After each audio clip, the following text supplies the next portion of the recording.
Teve Canal Livre ontem, eu quero comentar sobre o belíssimo Canal Livre de ontem.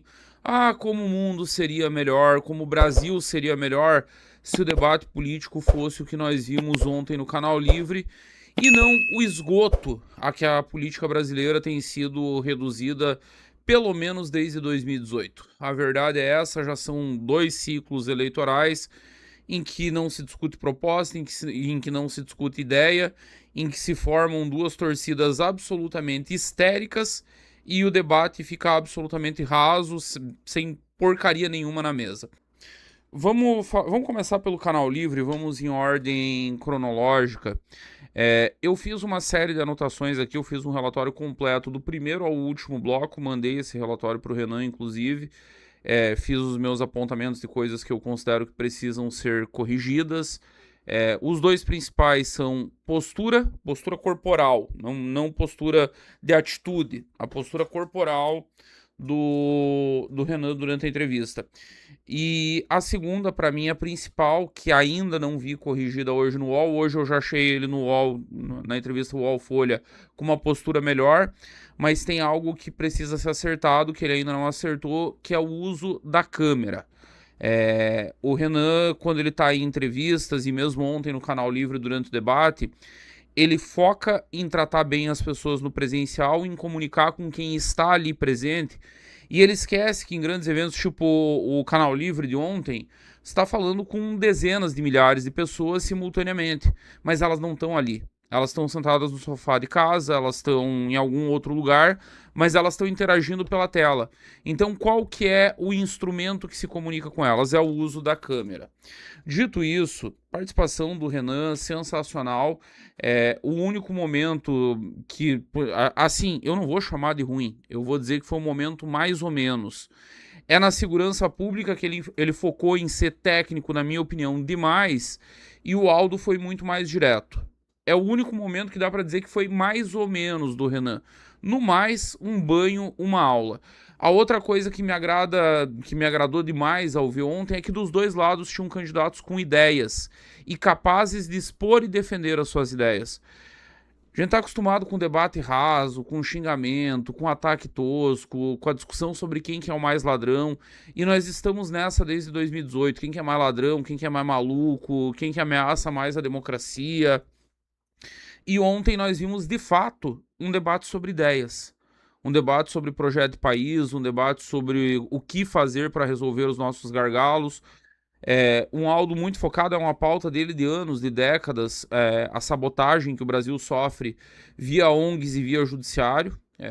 O desenvolvimento do país completamente sequestrado por ONGs e por judiciário. O Renan, com todo o arcabouço do livro amarelo, que não se limita a uma pauta única, fala de educação, fala de saúde, fala de segurança pública, fala da soberania nacional, uma pauta muito cara, inclusive, para o Aldo. Gostei muito, muito do Canal Livre. E teremos outras oportunidades. O Renan vai na sabatina do Jornal Nacional, o Renan vai nas entrevistas em programas de TV, vai em outros canais, como esteve na Folha hoje, imagino que outros promovam. E tem um negócio que está começando a pegar, né? Todo mundo já deve ter visto nas redes aí, especialmente no Twitter, a comparação entre a audiência daquela sabatina com 3 governadores de estado. Notem bem, 3 governadores de estado. Dos 3 tinha um que não é aprovado no estado, que é o Eduardo Leite, que tem uma aprovação negativa, que é rejeitado no próprio estado. Agora, Ratinho Júnior tem aprovação na casa dos 60 e tantos por cento. Caiado saiu do governo com isso também, um pouco mais. E com tudo isso, com 3 governadores, 2 altamente aprovados, 3 estados diferentes, Goiás, Paraná, Rio Grande do Sul, 4, 5 vezes já estava a audiência da live do Canal Livre com o Renan e Aldo ontem, em relação ao que teve a dos governadores. Hoje no UOL, de novo, 10 mil pessoas simultâneas, e chegou nos 10 mil e não baixou mais, A verdade é a seguinte, eu fiquei feliz de ver o Renan repetindo hoje na live do UOL e da Folha, algo que eu venho repetindo há muito tempo. O nosso grande adversário não é Flávio Bolsonaro, não é Lula, não é Haddad, não é o Camilo Santana. O nosso grande adversário chama-se desconhecimento. Conheceu, votou. A taxa de conversão é muito alta. Inclusive, falava com o Renan agora de noite, tá vendo uma regressão a mediana nas redes, e tinha um negócio que havia um gap muito grande entre a adesão de homens e de mulheres. Ainda é uma candidatura muito masculina, ainda há esse gap em relação ao público feminino, mas vem reduzindo muito, tá chegando muita mulher. Que é um negócio natural, era um negócio que a gente já esperava, que iria acontecer, está acontecendo. E aí eu venho para a pesquisa Nexus. Só antes de ir para a pesquisa Nexus, eu vou ter que fazer um comentário aqui antes sobre os jornalistas. Eu estava assistindo a live do Renan e aí me chegou um vídeo e eu tive que assistir esse vídeo e eu fiquei tipo 10 minutos fora da live da Folha do UOL. Quando me chegou o vídeo que eu fui assistir, fui avaliar, enfim, dar um espetáculo, a pergunta era justamente sobre essa questão de mulheres. E eu já, a hora que veio a pergunta, digo, puta que pariu. O ano é 2026, essa gente não cansa. Ai, porque o movimento Red Pill e o documentário inglês da machosfera, um puta pé no saco. E aí chegou esse negócio, saí. Não foi nem pela pergunta, eu ia ficar vendo a resposta do Renan, saí, fiquei 10 minutos fora da live. Eu volto e a discussão 10 minutos depois, continua sendo sobre ai, porque os Red Bill, porque o machismo, por que o Arthur continua no MBL. Puta que pariu, gente. Puta que pariu, olha. Aí o jornalismo brasileiro vê a audiência despencar, vê os anunciantes fugindo, vê canais fechando, vê passaralho nas redações. Ai, o que tá acontecendo? Por que perdemos a credibilidade? Por que ninguém mais nos respeita? Gente, sério, você levou um candidato presidencial, você vai ficar discutindo machismo por mais de 10 minutos numa entrevista de 1 hora. Isso é uma eternidade. Isso é uma eternidade. Patético, patético, deprimente.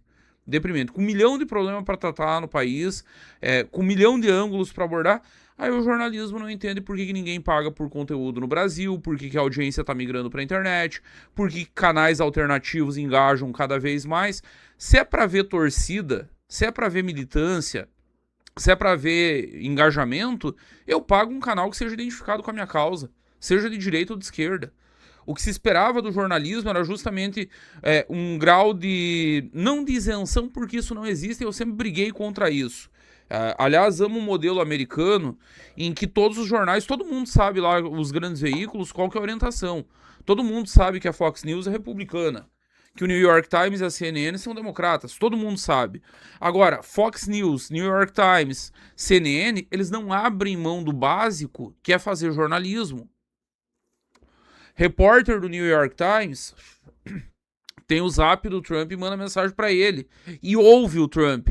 E não vai perguntar pro Trump pela milésima vez a história do áudio vazado lá de 2016, quando fizeram um escândalo, queriam que o Trump renunciasse à candidatura, e ele mandou todo mundo tomar na bunda e levou 4 ou 5 mulheres que acusavam Bill Clinton de comportamento sexual inadequado. Ninguém fica mais falando nisso, porque o assunto tá vencido. O assunto do Arthur tá vencido desde a cassação, e o MBL teve uma postura grandiosa, bancou o Arthur. Qualquer movimento político oportunista era fácil, não, moleque bobo, tchau, vai embora, é um problema pro movimento. O MBL não aderiu à histeria. O Renan fez o que se espera de homem, não é nem de líder. Eu ia falar que é o que se espera de líder, não, é o que se espera de homem. Não se abandona o companheiro machucado na estrada. Não se abandona o amigo ferido na beira da estrada para morrer. Se carrega nas costas se precisar.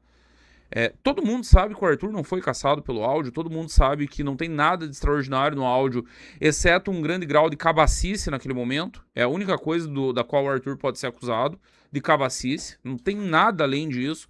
Todo mundo sabe que ele foi caçado porque ele ficava apontando privilégio na Lesp, que ele mostrava que os deputados abusavam com o carro oficial, abusavam com o motorista, abusavam com o dinheiro do contribuinte, e na primeira oportunidade se livraram dele. Foi só sobre isso a cassação do Arthur. E tem um outro componente daquela época, eu já falei isso aqui algumas vezes, nem o próprio Arthur compra tanto a minha tese. Já falei sobre isso com ele. Mas não é coincidência que bem naquela época nós estivéssemos tendo uma treta monstruosa com um certo padre que gosta de gurizões. Gurizões menores de idade, inclusive. Gurizões para quem ele batia bronha na frente da câmera em videochamada. Quando nós tivemos a treta com esse porco imundo, só que esse porco imundo é muito influente. Esse porco imundo tem jornalista no bolso, jornalista que ajudou a criar aquele clima de histeria. Esse porco imundo tem o Partido dos Trabalhadores na mão. Esse porco imundo tem intelectuais, políticos.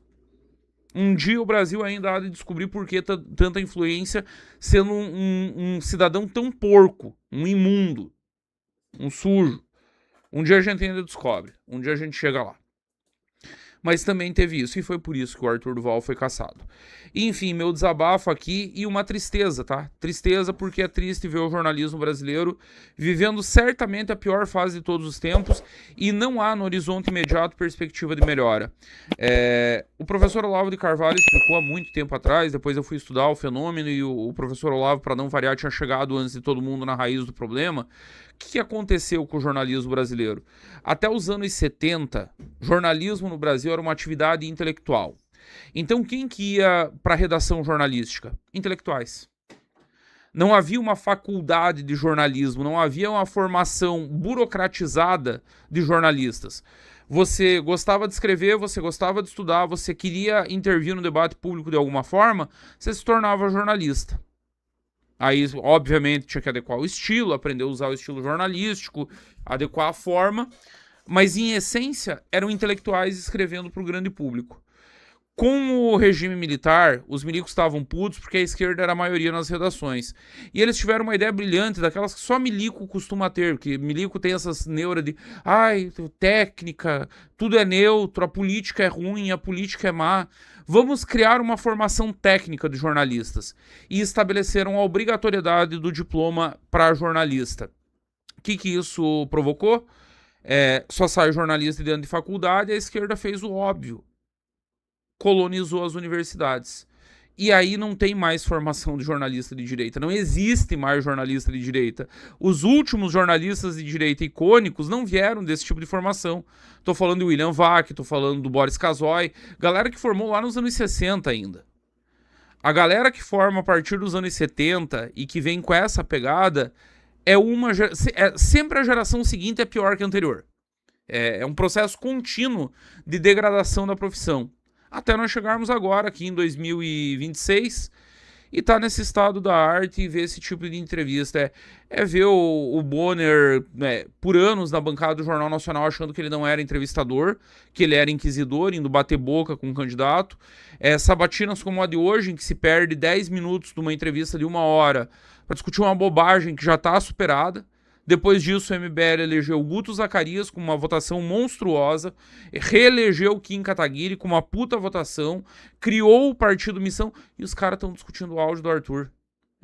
É pra deixar qualquer um puto. Não tem como achar isso normal. Não tem como normalizar isso. Você assistiu ao Legião da Missão. Para mais conteúdos da Missão, siga o nosso canal e fique por dentro de tudo o que acontece no Partido Missão.